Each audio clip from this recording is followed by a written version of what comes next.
दूर तक शांत नीले समंदर के किनारे और ठंडी हवा में झूमते नारियल के पेड़। ऐसी जगह पे भला कौन नहीं रहना चाहता। सबका सपना होता है। ऐसे ही किसी सपनों की दुनिया में राजेश और कल्पना ने अपना कदम रखा था। अभी अभी दोनों की शादी हुई थी और दोनों ने एक बड़ा सा घर किराए पे लिया था। पैसों की कोई कमी नहीं थी राजेश के पास। गांव में पुरखों की जमीन और यहाँ खुद को एक कंपनी में मैनेजर। जिंदगी की हर खुशी वो कल्पना को देना चाहता था। ये जो घर लिया था वो बिल्कुल समुंदर के किनारे था। सामने नीला समुंदर और बाजू में फैले रेत का किनारा। रोज ये नया जोड़ा दूर तक टहल निकलने जाता, अपने सपनों में ही जैसे वो जी रहे थे। लेकिन कहते हैं ना कि जहाँ बहुत सारी खुशियाँ हो वहाँ किसी की नज़र जल्दी लग जाती है। ऐसे ही हुआ इन दोनों के साथ। उसके बाद जैसे इनकी सपनों की दुनिया बिखर सी गई जब एक अनजान काले साए ने इनकी हंसती खेलती दुनिया में कदम रखा, जिसका राजेश और कल्पना दोनों को ये अंदाज़ा नहीं था कि उनके साथ अब क्या होने वाला था। राजेश, मुझे तंग मत करो प्लीज़, आज तो सोने दो। आज ऑफिस नहीं है तुम्हारा, कल्पना अपना मुंह तकिए में छुपाते हुए कहती है। राजेश ने कहा, आओ चलो कहीं घूमने चलते हैं आज। देखो ना धूप कितनी अच्छी हो रही है। आज जनाब का क्या इरादा है? कहाँ घुमाने लेके जाओगे आज मुझे? आज खाना भी बनाने का मन नहीं है मेरा सुबह से। सुबह का भी बाहर से मंगाते हैं और रात को भी कहीं बाहर से खाते हैं ना। कल्पना ने अपनी मन की सुनाई। जो हुक्म मेरी रानी। राजेश ने भी उसकी हाँ में हाँ मिलाया। दोपहर का खाना खाकर दिन भर टीवी देखते रहे दोनों। राजेश को नींद आई तो वो थोड़ा सो गया। शाम को उठ के दोनों बाहर घूमने चले गए। खाना खाकर घर वापस आए तो रात के 11 बज चुके थे। आते ही दोनों ने सोने की तैयारी की और सो गए। रात के कुछ 11:30 बजे होंगे। खटखट की आवाज़ आने लगी। बाहर खिड़की बहुत तेज तेज खटखट कर रही थी। अचानक ही उनकी बेडरूम खिड़की खुल गई और बहुत जोर की हवा अंदर आने लगी। कल्पना की आंखें खुल गईं। देखा कि राजेश तो मज़े में सोया पड़ा है। उसने उठते हुए खिड़की बंद की, लेकिन जैसे ही कल्पना अपने बेड की तरफ मुड़ी, खिड़की फिर से खुल गई। कल्पना को थोड़ा अजीब लगा, लेकिन वो फिर से खिड़की बंद करने गई। तभी उसको लगा कि खिड़की के पास कोई है। उसने आवाज़ लगाई, कौन है वहाँ? लेकिन कोई जवाब नहीं आया। खिड़की का पर्दा हवा से उड़ने लगा। कल्पना ने फिर से हिम्मत जुटाकर खिड़की की ओर देखा और जैसे ही वो पीछे मुड़ी तो उसने चिल्लाया, आ भूत! राजेश! ये 3 शब्द उसके मुंह से निकले थे। ये 3 शब्दों को सुनते ही राजेश उठ गया और उठ के कल्पना के पास भागा। क्या हुआ? क्यों चिल्ला रही हो? कल्पना राजेश से लिपट कर रोने लगी। राजेश, राजेश तुम्हारे बगल में भूत था। तुम्हारे बगल में भूत था। मैं ना यहाँ खिड़की बंद करने आई थी। मुझे लगा कि यहाँ कोई है, लेकिन जब मैं बेड पे सोने आई तो वो आगे कुछ बोल नहीं पाई और रोने लगी। उसके हाथ पैर कांप रहे थे। राजेश ने उसको बेड पे बिठाया और एक हाथ से पानी का गिलास उसको दिया। पानी पीने के बाद कल्पना को अब ठीक लगने लगा था। राजेश, मैंने देखा कि तुम्हारे बगल में एक भयंकर काला साया था जो मेरी जगह सो के था। मैंने उसको देखा तो वो भी मुझे ही देख रहा था। वो किसी औरत जैसा दिख रहा था। मुझे बहुत डर लग रहा है राजेश, प्लीज़ मुझे अकेला मत छोड़ना। कल्पना फिर से रोने लगी। राजेश ने उसको अपने पास बिठाया और कहा, अरे नहीं पगली, मैं तो तुम्हारे साथ ही हूँ। तुम्हें छोड़ के कहाँ जाऊँगा भला। वो रात तो कैसे ना कैसे बीत गई। सुबह हुई लेकिन कल्पना सो के थी। आज नाश्ता और टिफ़िन राजेश ने खुद ही बनाया उसने नाश्ते की एक प्लेट तैयार की और साथ में कॉफ़ी लेके बेडरूम में चला गया। कल्पना अब भी सो रही थी। उसने कल्पना को उठाया और उसको अपने हाथों से नाश्ता करवाया। अब कैसा लग रहा है कल्पना? राजेश ने तैयारी करते हुए पूछा। राजेश, क्या तुम आज घर नहीं रुक सकते? मुझे यहाँ बहुत अकेला महसूस होता है, कल्पना ने एक गुजारिश की। राजेश उसके पास आकर बोला, कल्पना, डरो मत। कल जो हुआ वो शायद तुम्हारा वहम था। ऐसा होता है थकान के कारण। मैं जल्दी वापस आऊँगा, फिर शाम को कहीं बाहर चलते हैं। कल्पना ने करा। राजेश अपने ऑफिस चला गया। उसको दूर तक जाते कल्पना निहार रही थी। आज घर में कुछ करने लायक नहीं था। खाना भी राजेश ने खुद ही बनाया था। सोचा अब बाहर लॉन में बैठकर कुछ किताबें पढ़ लूँ। कल्पना ने दोपहर का खाना खाया और लॉन में बैठकर किताबें पढ़ने लगी। उसको कल वाली बात याद आ रही थी, लेकिन उसने कल के बारे में ना सोचने का फैसला किया। लेकिन जैसे ही उसने किताब का दूसरा पन्ना पलटा, वहीं काला साया, वही भयंकर चेहरा उसको किताब में दिखा। उसकी लाल आंखें, जैसे खून था आंखों में। उसने झट से किताब दूर फेंक दी और बाजू में जाकर खड़ी हो गई। उनके घर के बगल में एक घर था। कल्पना की सारी हरकतें एक औरत देख रही थी। वो बाहर आकर कल्पना को आवाज़ लगाई, क्या हुआ बेटा? कोई परेशानी है क्या? तुम नए आए हो क्या यहाँ? आवाज़ सुनकर कल्पना में होश आया।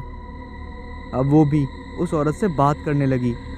वो बूढ़ी सी औरत अब कल्पना के लॉन के बगल में एक दीवार के पास आकर बातें करने लगी। एक बात बता बेटा, बुरा मत मानना, लेकिन ये घर काफ़ी दिनों से बंद था। यहाँ पहले एक फैमिली रहती थी, लेकिन कुछ ही दिनों में उन्होंने घर खाली किया। पता नहीं यहाँ कोई टिकता ही नहीं। तुम लोगों ने सब पूछ के ही लिया है ना घर? उस औरत ने जानकारी देते हुए कहा। हाँ आंटी, मेरे पति ने सब देख लिया होगा। घर उन्होंने ही देखा है। हमारा तो अभी शादी हुई है। कल्पना ने अपने बारे में ज़्यादा बताना सही नहीं समझा। उस आंटी के पति ने आवाज़ लगाई तो वो औरत चली गई, लेकिन कल्पना कुछ सोच में गिर गई। ये सब मुझे क्यों नहीं दिख रहा है? वो घर में अंदर गई, लेकिन अपने बेडरूम में जाने का उसका मन नहीं था। वो सोफे पर ही लेट गई। उसकी आंखें कब लग गई कुछ पता ही नहीं चला। दरवाजे की घंटी बजी। वैसे ही कल्पना की नींद खुली। वो दरवाज़ा खोलने गई, पर दरवाजे पर राजेश था। राजेश, अच्छा हुआ तुम आ गए। मेरा बिल्कुल भी मन नहीं लग रहा था। सारा दिन मैं सो के थी। कल्पना ने राजेश के हाथ से उसका बैग लिया और एक जगह रख दिया। शाम को घूमकर आने के बाद खाना बाहर से ही मंगवाया। दोनों खाना खाकर सो गए। रात को राजेश को प्यास लगी तो वो किचन में पानी लेने गया।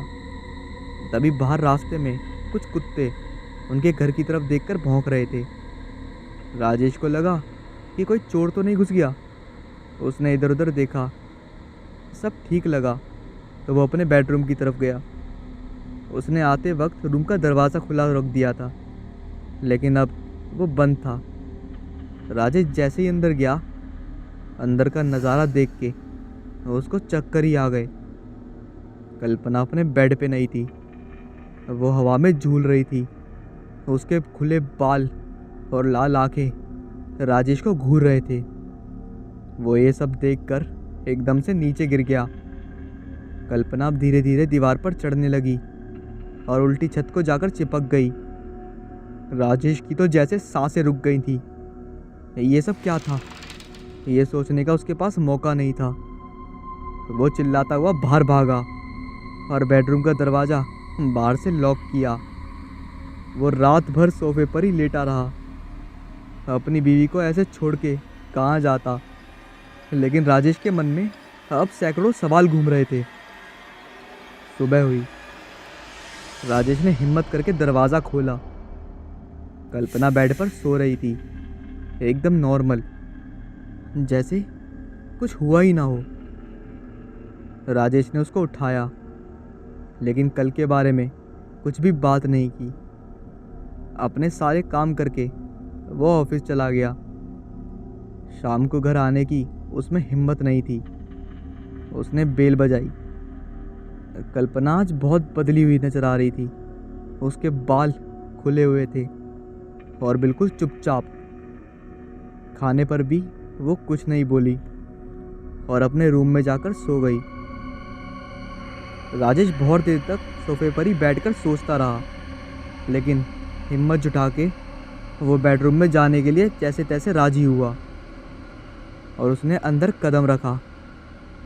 कल्पना का वो भयंकर रूप देखकर राजेश जैसे पत्थर बन गया हो। भयंकर काली डायन बन चुकी थी वो, जैसे कल्पना ने काला साया बताया था, बिल्कुल उसके जैसे। उसके बाल खुले हुए थे और लाल आंखें, मुंह से लाल खून बह रहा था। राजेश अब बहुत डर गया था। वो बाहर भागा। तभी कल्पना बाहर आई और बाहर का दरवाज़ा खोल के समुंदर के किनारे से भागकर एक पुराने घर की तरफ चली गई। बहुत अंधेरा था वहाँ। एक पेड़ के पास जाकर जमीन पे सर रखकर बहुत ही अजीब आवाज़ में बोल रही थी। राजेश मदद के लिए यहाँ वहाँ भाग रहा था। क्या करे, उसको खुद समझ नहीं आ रहा था। तभी वो बगल वाली आंटी एक आदमी को साथ में लेकर आई। उसको राजेश ने कभी नहीं देखा था। आप कौन हो? राजेश ने पूछा। बेटा, तुम मुझे नहीं जानते, लेकिन तुम्हारी बीवी मुझे जानती है। मैं तुम्हारे बगल वाले घर में रहती हूँ, आंटी ने आगे कहा। मैंने तुम दोनों को बाहर भागते हुए देखा, तभी मैंने अपने पहचान के मांत्रिक को बुला लिया। मांत्रिक बोलने लगा, यहाँ पहले शमशान हुआ करता था, बाद में लोगों ने यहाँ घर बना दिया। ये कोई दुष्ट आत्मा का काम लगता है। आत्माएं अंधेरा जब ज़्यादा हो जाए तब वहाँ घूमती हैं, और जब अमावस्या हो तब उनकी ताकत बढ़ जाती है। इस बीच वो अपनी ताकत बढ़ाने के लिए कोई इंसानी शरीर खोजती हैं। वो जिससे भी टकराएं उस पर अपना कब्जा बना लेती हैं, और वो उनके खून से अपनी प्यास बुझाकर खुद को ताकतवर बना देती हैं। तभी अमावस्या ही चल रही है। इन दिनों में वो तुम्हारी बीवी को अपना शिकार बनाएगी, और अमावस्या के दिन उसकी मौत के साथ वो दुष्ट आत्मा अमर हो जाएगी। राजेश बहुत डर गया। वो हाथ जोड़कर उस मांत्रिक से कल्पना को बचाने की विनती करने लगा। आप प्लीज़ कुछ कीजिए बाबा, मेरी बीवी को बचाइए। उस मांत्रिक ने अपनी झोली में से थोड़ी राख निकाली। ये शमशान की राख है, हम वहाँ साधना करते हैं। ये उसके सर पर लगा दो, वो काबू में हो जाएगी। राजेश ने वैसे ही किया। बहुत जोर की चीख के साथ कल्पना नीचे गिर पड़ी। अब राजेश ने उसको अपनी गोद में उठा लिया और घर की तरफ चला गया। साथ में वो मांत्रिक और बूढ़ी आंटी भी थी। घर पहुंचते ही मांत्रिक ने घर को अपने मंत्रों से बांध दिया। कल्पना को सुलाकर वो सब बाहर आए। उसको एक काला साया दिखा था हमारे बिस्तर पर। बस उसी दिन से कल्पना बदल गई, राजेश ने बताया। मांत्रिक ने घर की दीवार को हाथ लगाकर अपनी आंखें बंद की। ये काला साया तुम्हारी बीवी को लेने आया है। उसको अमर होना है और वो इसको मार कर ही दम लेगा। ये बहुत शक्तिशाली है। इसको बांधना मेरे बस की बात नहीं है। मैं अपने गुरुजी को लेकर आता हूँ। तब तक तुम उसको रूम के अंदर बंद कर रखो। वो मांत्रिक और आंटी चले गए। राजेश को बहुत बेचैनी हो रही थी। उसको कल्पना की चिंता हो रही थी। सुबह से शाम तक वो बाहर चक्कर काट रहा था। शाम को अचानक रूम में से रोने की आवाज़ आई। राजेश, राजेश मुझे बचा लो प्लीज़। ये मुझे क्या हो गया है? मुझे मरना नहीं है, मुझे बचा लो। राजेश से रहा नहीं गया और उसने दरवाज़ा खोला। कल्पना एकदम से वो शैतानी आवाज़ में बातें करने लगी और अपने भयंकर रूप में आ गई। राजेश ने उसको पकड़ना चाहा, लेकिन कल्पना ने अपने हाथ में एक बर्तन लेके राजेश के सर पर मारा। राजेश बेहोश होकर गिर गया। रात होने के बाद वो मांत्रिक अपने गुरुजी के साथ राजेश के घर आया। राजेश को बेहोश पाकर वो समझ गए कि शैतान ने अपनी चाल चली और कल्पना को लेकर कहीं भाग गया। राजेश को पानी मारकर जगाया और गुरुजी ने वो रूम देखा जहाँ कल्पना को कैद किया था। उनको कुछ समझ आया। वो बोले, बेटा समय कम है, ये साया कोई मामूली साया नहीं है। कई सालों के बाद इसको कोई मनुष्य शरीर मिला है। अगर वो साया अमर हो गया और उसने इंसानी रूप धारण कर लिया तो वो अपनी कोई भी इच्छा पूरी कर सकता है। हमें तुम्हारी बीवी को किसी भी हालत में बचाना होगा, नहीं तो क़यामत आ जाएगी। चलो मेरे साथ। वो दोनों राजेश को लेकर शमशान में आए। वहाँ एक हवन जल रहा था। दोनों मांत्रिक बैठ गए और मंत्रों का पाठ चालू किया। रात काली होती गई। चांद अब बिल्कुल भी नहीं दिख रहा था। अब अमावस्या अपने पूरे चरम पर थी। तभी जोर से चिल्लाते हुए कल्पना वहाँ आ गई। वो बहुत भयंकर रूप में थी। उसके आने से वहाँ खून की बदबू फैल गई। मंत्रों का जाप चालू था। गुरुजी उठे और कल्पना के पास जाकर मंत्र पढ़ने लगे और शमशान की राख उस पर मारी। कल्पना शांत हो गई और उसमें से एक काला साया बाहर निकला। वो देखने में बिल्कुल कल्पना जैसा ही लग रहा था। अब उसने कल्पना का रूप ले लिया। पहचानना मुश्किल था कि कौन कल्पना है और कौन नहीं। गुरुजी ने अपना हाथ आगे किया और त्रिशूल उनके हाथ में प्रकट हो गया। इतने में वो डरावनी आत्मा ने अपनी चाल चली और गुरुजी के साथ ही मांत्रिक को मार डाला। अब उसने गुरुजी को भी मारना चाहा, लेकिन उनके मंत्रों के सामने वो नहीं टिक पाई। ये सब हड़बड़ी में वो मंत्रों का त्रिशूल कहीं नीचे गिर गया। वो ढूंढने गुरुजी जैसे झुके, वैसे ही डायन ने गुरुजी को बहुत बुरी तरह घायल किया। उन्होंने राजेश को इशारे से वो त्रिशूल से साए को ख़त्म करने को कहा। गुरुजी की मौत से मानो वो काला साया खुशी से कूदने लगा। इतने में वहाँ हर तरफ चीखें गूंज उठी। वो काला साया अब अपने मुकाम पे जाने लगा। उसको मानव शरीर मिलने वाला था। वो काला साया झूम उठा। राजेश ने उठकर मंत्रों वाला त्रिशूल से उसका अंत करना चाहा, लेकिन उसने वही त्रिशूल से राजेश को अपना शिकार बनाया। बुरी तरह घायल होकर राजेश नीचे गिर पड़ा। ये देख कल्पना अपना पूरा जोर लगा के राजेश की मदद को हो गई। अपने पति को वो मरता हुआ कैसे देख सकती थी। वो साया और कल्पना आपस में भिड़ गए। अब कौन कल्पना और कौन साया समझ नहीं आ रहा था। राजेश ने वो त्रिशूल उठाया। कल्पना ने इशारा किया और वो मंत्रों वाला त्रिशूल राजेश ने उस खूंखार साए के सीने में दे मारा। उसको तड़पता देख राजेश ने अपनी बीवी का हाथ पकड़ा और उस शमशान से बाहर भागा। वो दोनों जैसे तैसे कर घर पहुँचे। घर के अंदर जाते ही राजेश सोफे पर लेट गया। उसके सिर से खून बह रहा था। कल्पना ने राजेश को मरहम लगाया और राजेश को बेडरूम में सुलाया। इतने दिनों से वो ठीक से सो भी नहीं पाया था। उसको सुलाकर कल्पना नहाने चली गई। उसके बाल खुले हुए थे। वापस आकर उसने कंघी उठाई और आईने में देखा, सिर्फ कंघी दिख रही थी। कल्पना गायब थी।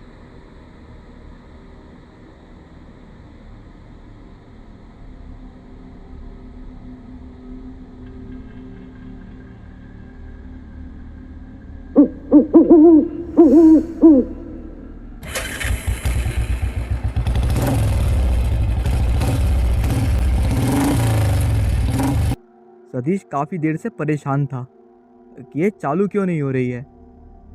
पिछले हफ्ते ही तो सर्विस करवाई थी इसकी। बाइक जैसे ही चालू हो गई उसमें थोड़ी सी हिम्मत और बढ़ गई। सुनसान जंगल और रास्ता खराब, उसमें किसी का साथ ना हो, लेकिन गाड़ी की आवाज़ से मन में डर की जगह नहीं बनती। लगता है कि कोई साथ में है। रास्ता दोनों तरफ से जंगल और बहुत ज़्यादा टर्निंग, उसकी वजह से गाड़ी चलाना मुश्किल हो रहा था। अब सतीश गाड़ी चला के थक चुका था। थोड़ी देर कहीं आराम करना चाहता था, लेकिन यहाँ कोई चाय की टपरी या ढाबा भी नहीं था जहाँ थोड़ा रुक के फिर आगे का रास्ता पूरा किया जाए। ऐसा सोचते ही जैसे भगवान ने उसकी सुन ली। सामने एक मोड़ पे छोटा सा ढाबा दिखा। सतीश ने सोचा क्यों ना आराम से चाय पिया जाए और कुछ बिस्कुट खाया जाए।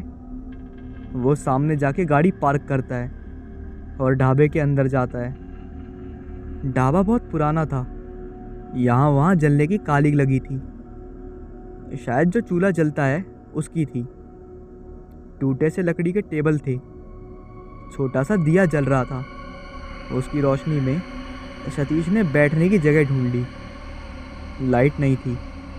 वैसे जंगल में कहाँ से होगी लाइट।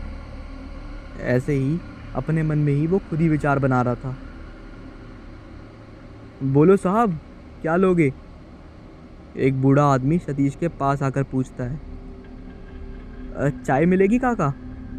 सतीश जोर देते हुए बोला। वो बूढ़ा चाय लाने के लिए अंदर चला गया। तभी सतीश ने साथ में लाए बिस्कुट अपने बैग से निकालकर टेबल पर रख दिए। बूढ़ा चाय लेकर जैसे ही आया और सतीश ने बिस्कुट ख़त्म किए और अब बिल देने काउंटर के पास आया। साहब, आप कहीं दूर से आए लगता है, और आगे भी जाना है आपको क्या? बूढ़ा जरा धीमी आवाज़ में बात कर रहा था। हाँ, वैसे मुझे आगे और शहर तक जाना है। शायद सुबह हो जाएगी पहुँचते पहुँचते, इसलिए यहाँ रुक के चाय पीने का सोचा था। वैसे चाय अच्छी थी। सतीश ने बूढ़े बाबा की तरफ देख के बोला। ये तो मेरा रोज़ का काम है साहब, लेकिन आप आगे का सफ़र इतनी रात को अकेले मत तय करो। बूढ़ा जरा सहम के बोला। क्यों, क्या हुआ? कोई जंगली जानवर है क्या जंगल में, या कोई आदमखोर शेर? सतीश ने सहज से पूछा। नहीं साहब, उससे भी बुरा और भयानक। सामने जंगल पे एक मोड़ पे सब कहते हैं कि वहाँ कोई है जो लोगों को अचानक गायब करता है और उसके बाद वो मार डालता है। जंगल के उस मोड़ पे कभी रामदास का ढाबा हुआ करता साहब। एक बार वो अपना ढाबा बंद कर रहा था कि अचानक एक बड़ा सा ट्रक उसके ढाबे में घुस गया। ढाबा और वो ट्रक धू धू करके जलने लगे।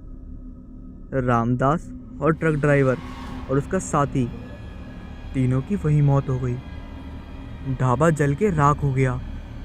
उसको मरे हुए कई साल हो चुके हैं। वहाँ कोई ढाबा नहीं है, लेकिन रात को जाने वालों को वो चाय पे रुकने को बोलता है और बाद में उनकी लाश वहीं पहाड़ पर मिलती है। बूढ़ा कहानी बता रहा था। कुछ भी ना आप। आजकल कहाँ भूत प्रेत होते हैं, और इन सब पे यकीन कौन करता है? दुनिया चांद पे पहुंच गई, तो आपको यहाँ ढाबे पे कैसे पता चलेगा? बाहर निकलो तभी तो पता चलेगा। सतीश ने उनको थोड़ा ज्ञान दिया। नहीं साहब, आप मेरे लड़के की उम्र के हो, इसलिए बता रहा हूँ। आप आगे मत जाओ। यहाँ मेरे ढाबे पे रहने का इंतज़ाम है। पैसे भी मत दो बेशक, लेकिन आप उस रास्ते पर मत जाओ। वो बूढ़ा गिड़गिड़ाते हुए कह रहा था। सतीश मन में सोचने लगा कि ये बूढ़े की एक्स्ट्रा पैसे कमाने की चाल है। वो आगे बोला, नहीं, मुझे नहीं रुकना। आप अपने पैसे ले लो और मेरी छुट्टी करो। पैसे देके सतीश बाहर निकला। ठंडी हवा चल रही थी और बाहर घना अंधेरा था। गाड़ी पे बैठते हुए उसने ढाबे की ओर एक नज़र डाली। वो बूढ़ा आदमी सतीश की तरफ आशा भरी नज़र से देख रहा था। एक बार सतीश के मन में भी आया कि शायद उस बूढ़े की बात में ज़रा भी सच्चाई तो है। आज मेरी एक भूत से मुलाकात होने ही वाली है, मेरे को ऐसा लग रहा है। वैसे वो मजाकिया ढंग में सोच रहा था, लेकिन कहीं ना कहीं उसके मन में एक डर बैठ चुका था। उसने बाइक की चाबी लगाई और चालू की और अपने रास्ते पर निकल पड़ा। लेकिन उसके मन में एक कोने में कुछ डर सा तो था ही, जिसकी वजह से सतीश अब घने जंगल में पहुंच चुका था। रास्ता खराब था, इसलिए गाड़ी वो ज़रा धीमे चला रहा था। उसको लगा कि सामने कोई रोड पे बैठा है। वो चौंक गया। डर ने जैसे उसको अपने कब्जे में कर लिया था। धड़कनें तेज हो चुकी थी। ठंडी हवा में भी उसको पसीना आने लगा था। लेकिन ये क्या, वो सफ़ेद कपड़ों में जो बैठा था वो उसकी तरफ ही आ रहा था। सतीश ने अपनी गाड़ी स्टैंड पे लगाई और भागने की तैयारी कर रहा था कि अचानक सामने से आवाज़ आई, भाई साहब। अब सतीश रुक गया। उसका डर थोड़ा कम हो गया। वो सफ़ेद कपड़े में एक 25 से 30 साल का लड़का था। उसके कपड़े पे खून के दाग थे और कपड़े कई जगह से फट भी चुके थे। वो सामने आया और बात करने लगा। मेरी बाइक का एक्सीडेंट हो गया है। हाँ, अंधेरे में देख नहीं पाया और सीधा जाके मैं गड्ढे में जाकर गिर गया। मुझे बहुत चोट आई है। क्या आप मुझे शहर तक पहुंचा सकते हैं? सतीश गाड़ी से उतर के सामने देखने लगा। उसकी बाइक नीचे गिर चुकी थी और बहुत पुरानी लग रही थी। नंबर प्लेट भी नहीं था। आग में जैसे झुलकती है वैसे लग रही थी। सतीश को उस पर तरस आ गया। सोचा कि चलो एक पार्टनर मिल जाएगा तो डर लगने की कोई बात ही नहीं होगी। सतीश ने उसको अपनी गाड़ी पे बिठाया और फिर दोनों शहर की तरफ चल दिए। सतीश ने पूछा, क्या नाम है तुम्हारा? क्या काम करते हो? जी, मेरा नाम रोहन है, मैं मार्केटिंग का काम करता हूँ। रोहन ने एक झटके में सब बोल दिया। उसका आवाज़ जरा सा दबा सा था, जैसे धूल मिट्टी में काम किया हो और गला बैठ सा गया हो। रोहन ने पीछे से अपने जेब में से एक सिगरेट निकाली और सतीश को भी देने को हाथ आगे किया। उसका हाथ जला हुआ था और उसके हाथ में जो सिगरेट थी वो एक बहुत पुराने ब्रांड की थी जो अब बंद हो चुकी थी। सतीश ने पूछा, ये हाथ कैसे जला तुम्हारा? और ये सिगरेट ये काफ़ी पुरानी लग रही है और बंद भी हो चुकी है, ये तुमको कहाँ से मिली?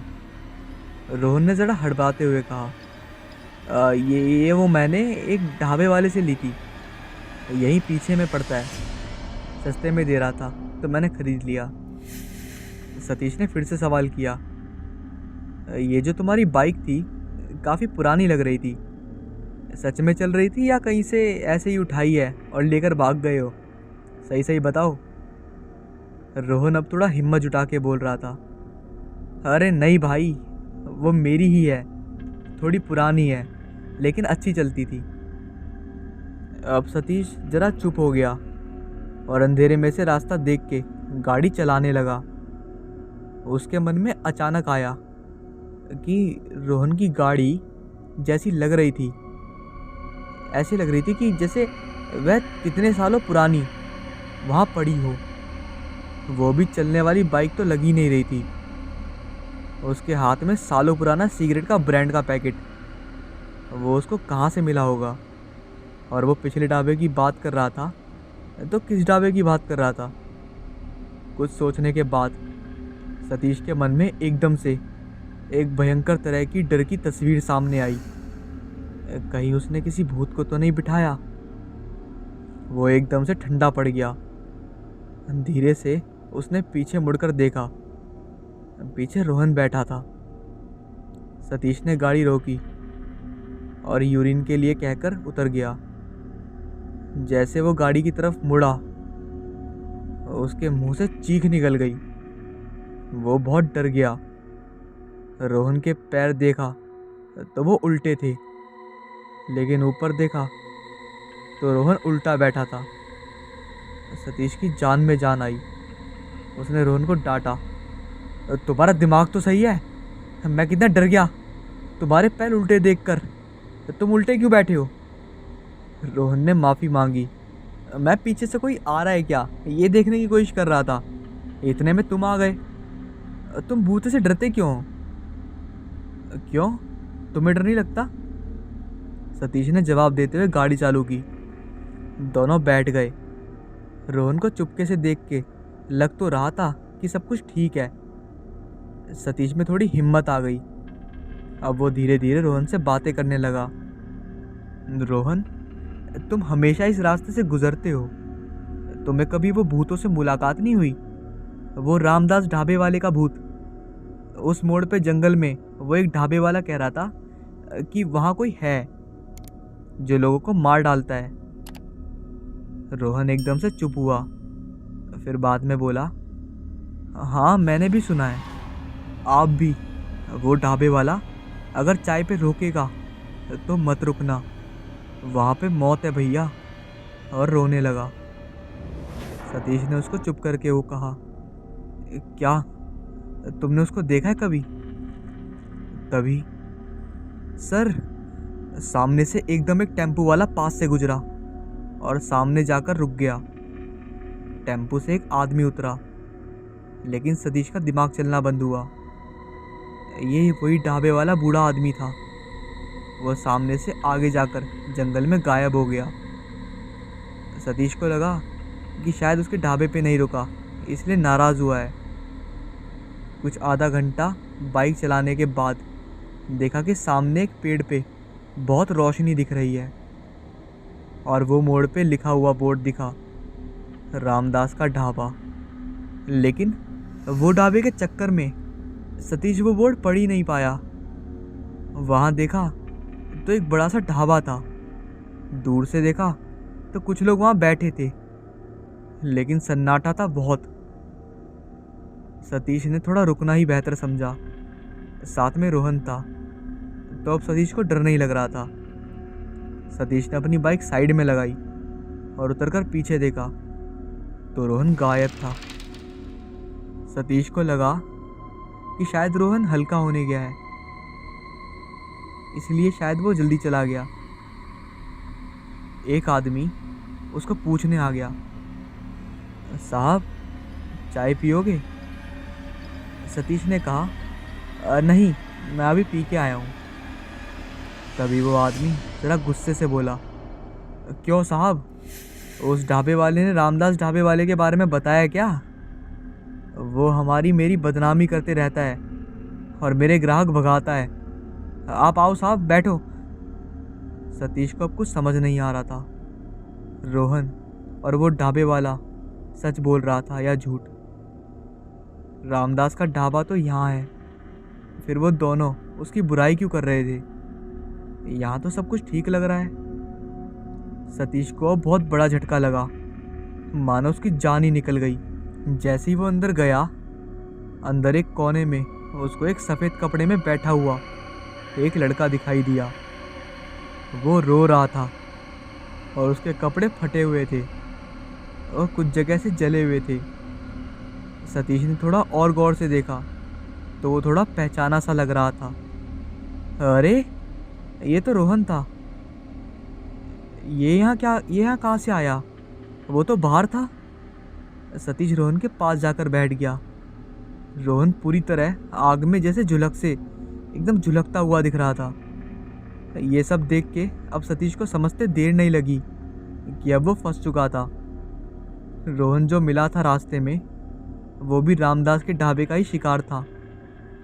सतीश ने भागना चाहा, तभी वहाँ रामदास आ गया। साहब चाय पीना है या नहीं, या इरादा बदल दिया? वो अब जबरदस्ती पे उतर आया। सतीश जैसे कुछ भी नहीं हुआ ऐसे जता के वहीं टेबल पे बैठ गया। उसके सामने एक और आदमी बैठा था। उसने अपना सर उठाया। डर से सतीश के हाथ का कप उसके शर्ट पे गिर गया। वो कांपने लगा। ये देख के रामदास बोला, रुको मैं दूसरी चाय लेके आता हूँ। सामने वो टेम्पो वाला आदमी था।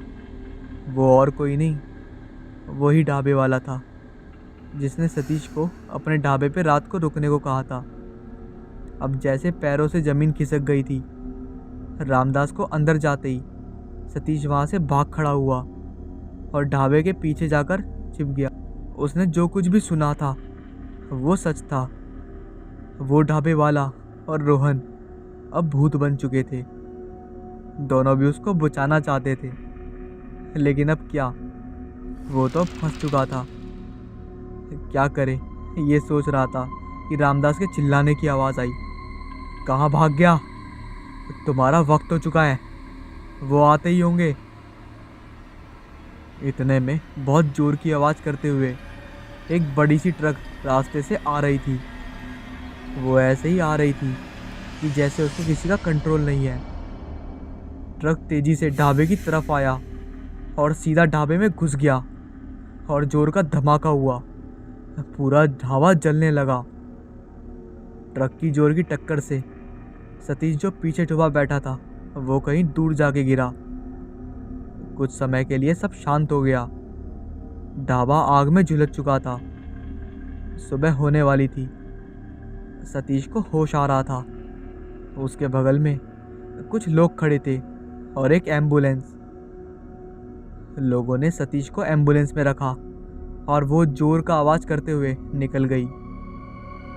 वहाँ रामदास का ढाबा नहीं था, थी तो बस वो खाली जगह जहाँ रामदास की रूह लोगों को फंसाकर उनको मार डालती थी।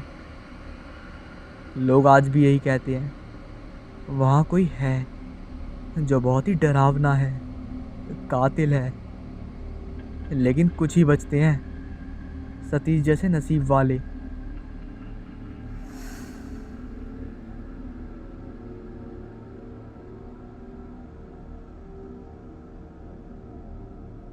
मैं अभी अभी नए शहर में शिफ्ट हुआ था। मेरी एक सीमेंट के प्लॉट में जॉब पक्की हुई थी, तो पहले जाके मैंने रहने का जुगाड़ किया और फिर बाद में सामान लेके जाने का सोचा। मेरा नाम कार्तिक है। मैं एक पावर प्लांट में जॉब करता था। वहाँ मैं लैब में जॉब करता था। यहाँ सीमेंट प्लॉट में भी मैं लैब में ही जॉब करता हूँ। बीवापुर नाम का बड़ा शहर है ये। मेरे गांव से पास होने के कारण यहाँ काफ़ी जान पहचान के लोग रहते हैं, तो मुझे रहने का जुगाड़ करने में ज़्यादा मशक्क़त नहीं करनी पड़ी। मेरे किराए की रूम और प्लांट के बीच बस कुछ ही मील का फासला था। जहाँ प्लांट था वहाँ रहने का कुछ इंतज़ाम नहीं था, तो सबने कहा कि यहीं बीवापुर में रह जा। सबकी मानकर मैंने यही रूम ले ली। मैं जहाँ रहता था उस घर का मकान मालिक एक ऑटो ड्राइवर था। उनका नाम था हरी काका। सब लोग उनको इसी नाम से बुलाते थे।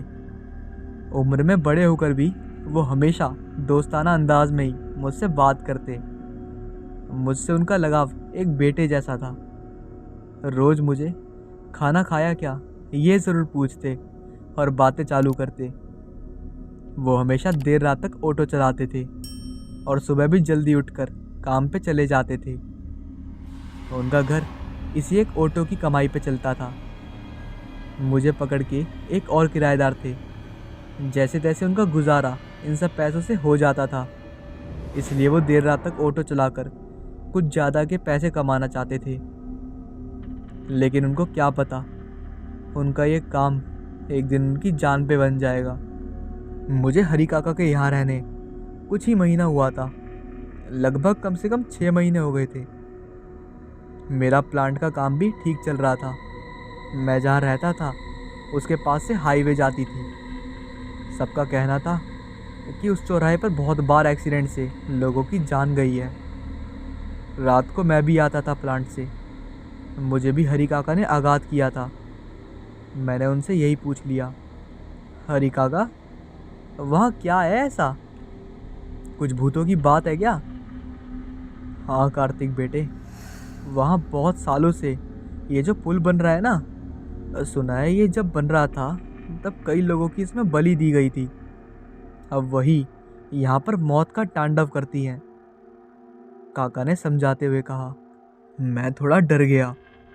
मुझे सहमा सहमा देखकर काका बोले, अरे डरो नहीं बेटा, यहाँ घर में कोई टेंशन लेने की ज़रूरत नहीं है। मैं इतने सालों से ऑटो चला रहा हूँ, मुझे तो कोई भूत नहीं दिखा।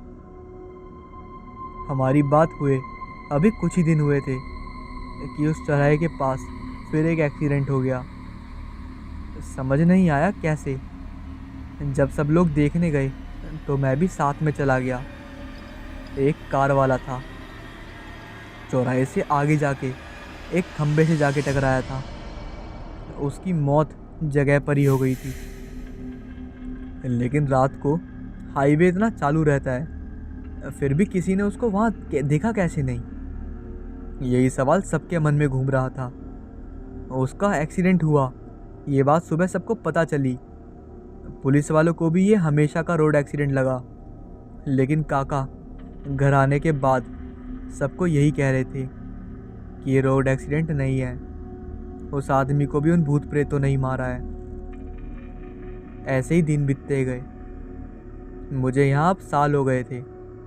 मैं भूतों पे वैसे तो यकीन नहीं करता था, लेकिन सब बोलते हैं तो मन ना चाहते हुए भी मानने को तैयार होता हूँ।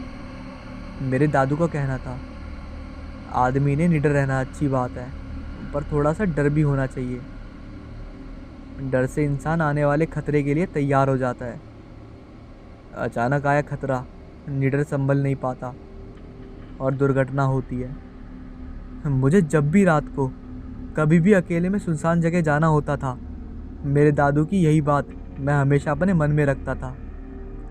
जब ये किस्सा मेरे साथ हुआ, उसके बाद से तो मैं बहुत डर गया था। वो बारिश की अंधेरी रात थी। अमावस्या थी कि पता नहीं, लेकिन बाहर बहुत अंधेरा था। घने बादलों की वजह से रात और भी काली लग रही थी। मैं कुछ रात के 12:30 को उस चौराहे पे उतरा। मुझे मेरे प्लांट की बस छोड़ के आगे चली गई। आज प्लांट में शट डाउन था, इसलिए सभी ने ओवर टाइम किया था, तो लैब वालों को भी रोका गया। एक दो लोगों के लिए अलग से गाड़ी नहीं भेज सकते थे, तो मुझे बेवजह बिठा के रखा। बारिश बहुत हो रही थी, छाता नहीं था मेरे पास, भीगते हुए जा रहा था। घर उस चौराहे से कुछ 20 मिनट की दूरी पर था। मैं बिना पीछे देखे जल्दी घर जाने के लिए चल रहा था। चौराहा पीछे रह गया, लेकिन ऐसा लगा कि चौराहे से मेरे पीछे कोई चल रहा है।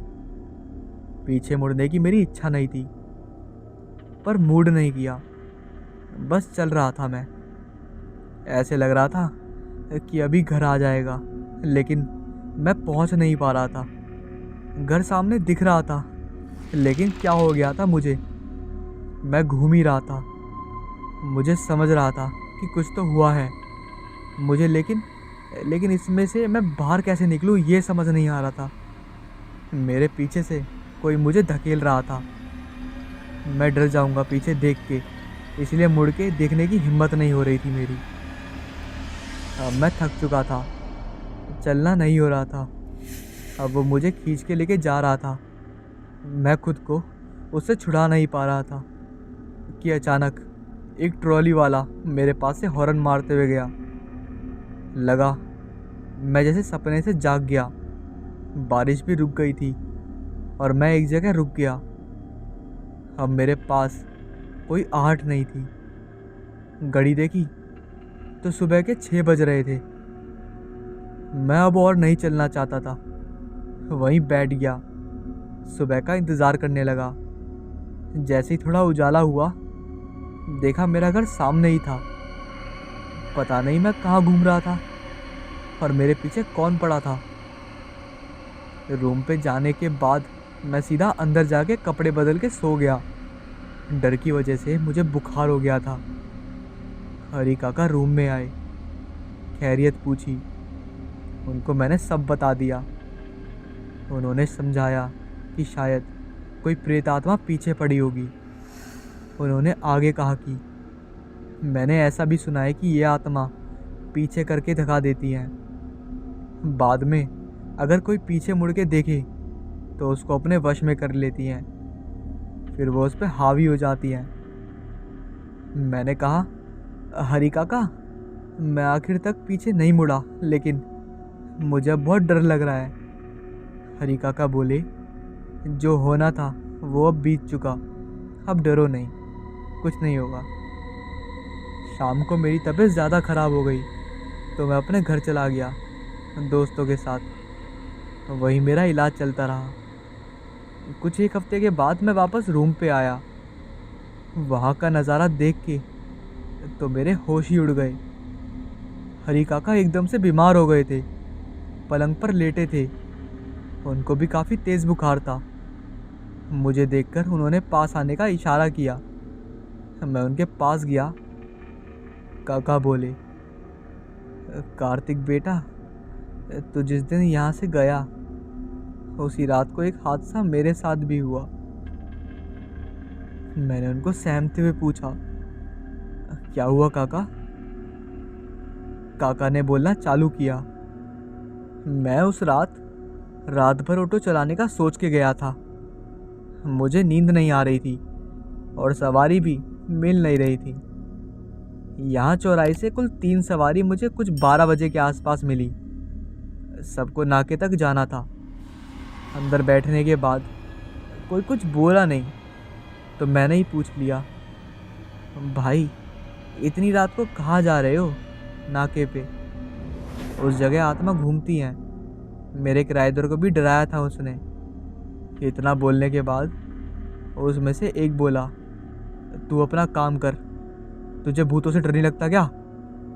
काका बोले, लगता है ना भाई, लेकिन इस पेट के लिए रात को घूमना पड़ता है। नाका आया था, मैंने ऑटो रोका। एक ही सवारी उतरी, उसने पैसे दिए, लेकिन जैसे वो चलने लगा मेरे होश ही उड़ गए। कार्तिक बेटा, उसके पैर पीछे की तरफ थे। मैं पसीने से तर हो गया था, दिल जोर से धड़क रहा था, लेकिन ऑटो में 2 लोग और थे, इसलिए मैं खुद को संभाल पाया। मैंने बाकी 2 सवारी से कहा, देखो भाई, उसका पैर देखो, दोनों उल्टे हैं। वो क्या था? तुम्हारे साथ बैठा था, कोई भूत था क्या? इतने में वो दोनों सवारी जोर जोर से हंसने लगे। दोनों की आंखें खून की तरह लाल हो गई थी। उनमें से एक ने कहा, हमारे कौन से सीधे हैं, देख, उनके भी पैर उल्टे थे।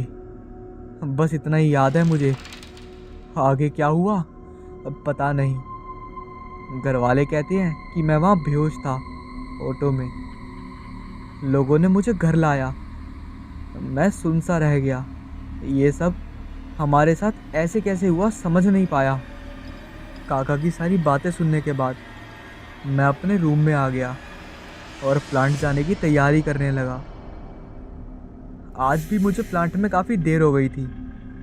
डर तो था, लेकिन काम था तो करना ही था। मैं काका को मिलने चला गया। उस दिन के बाद से काका कभी ठीक नहीं हुए। बुखार कमी नहीं, बल्कि और ज़्यादा उनका बढ़ता गया। डर से वो अंदर से टूट गए थे। कुछ दिनों में खाना पीना भी बंद हो गया उनका। और एक दिन जब मैं प्लांट से वापस आया तो काका हम सबको छोड़कर चले गए थे। घर वाले रो रहे थे। उसी दिन एक मांत्रिक को बुला के घर में शांति के लिए हवन भी हुआ। मुझे भी कुछ सहज नहीं लगा तो मैंने वो घर बदल दिया। लेकिन मेरे साथ जो हुआ वो क्या था, इसका जवाब किसी के पास नहीं था। उन प्रेत आत्मा ने काका की जान ले ली थी। मैं बच गया था। भगवान का शुक्रिया करता हूँ रोज़, और अपने काम पर चले जाता हूँ।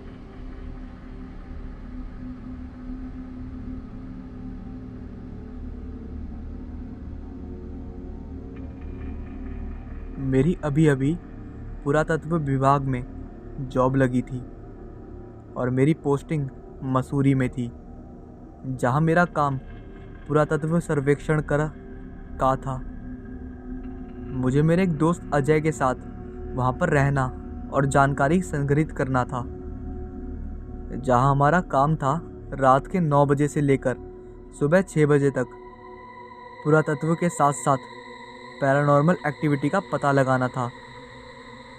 हमारे टेंट भी वहाँ लगा दिए गए थे और उस वक्त वहाँ बहुत ठंड पड़ रही थी।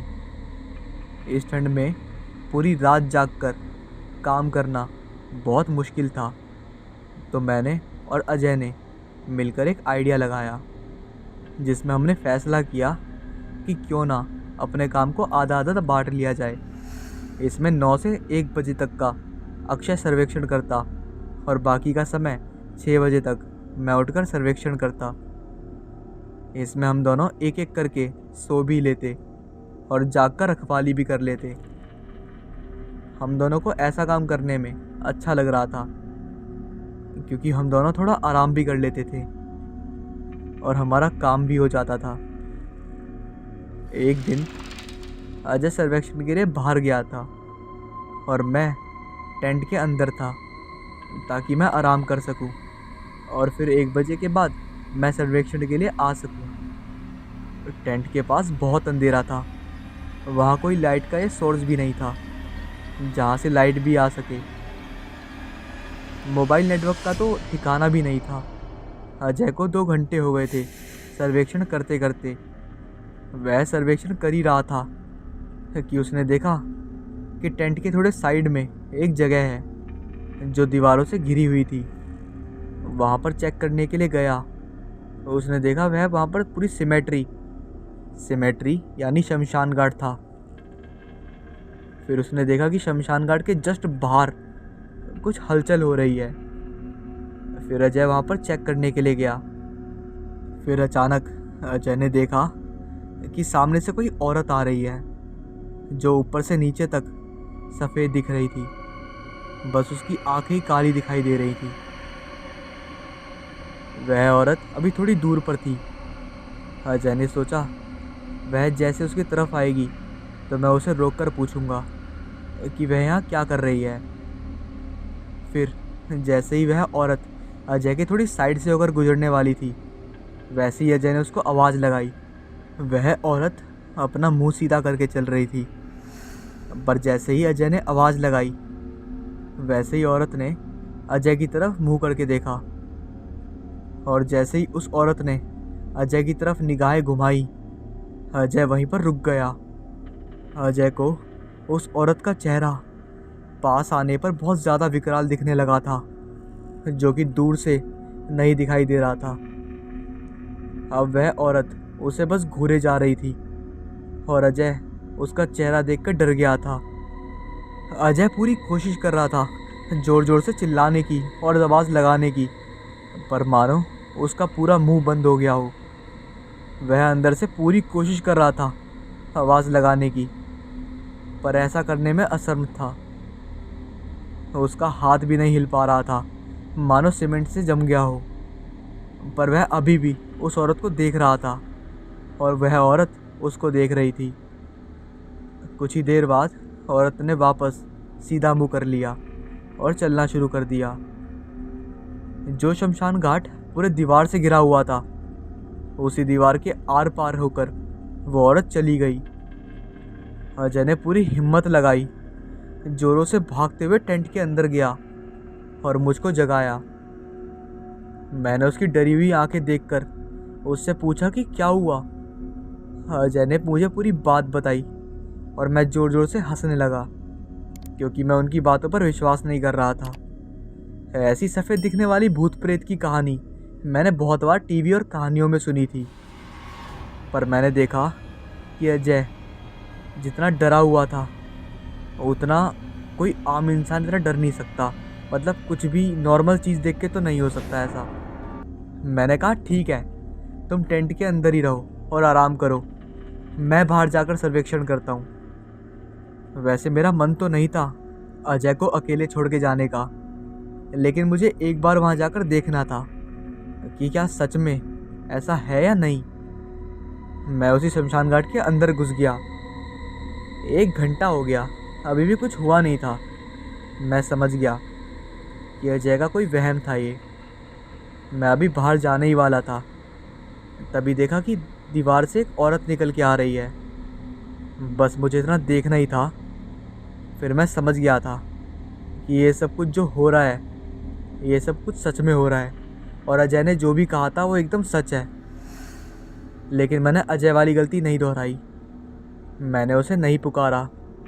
मैंने उसे देखते ही अपनी आंखें बंद कर ली और उसके चले जाने का इंतज़ार किया। कुछ देर बाद जब मैंने आंखें खोली तो वह औरत वहाँ पर नहीं थी। मैं झट से बाहर भागा और मैं वहाँ पर टेंट में पहुँच गया और अजय को बोला, भाई तू एकदम सही कह रहा है। दोस्तों, हमारे पुरातत्व सर्वेक्षक बहुत ज़्यादा बहादुर होते हैं, पर ऐसी शक्तियों का सामना एक मामूली इंसान नहीं कर सकता। इसी के साथ हमारी कहानी यही ख़त्म होती है। अगर आपको ये कहानी और जो भी मैंने सुनाई सारी की सारी कहानियाँ बहुत ही पसंद आई हों तो प्लीज़ लाइक कर दीजिएगा यार।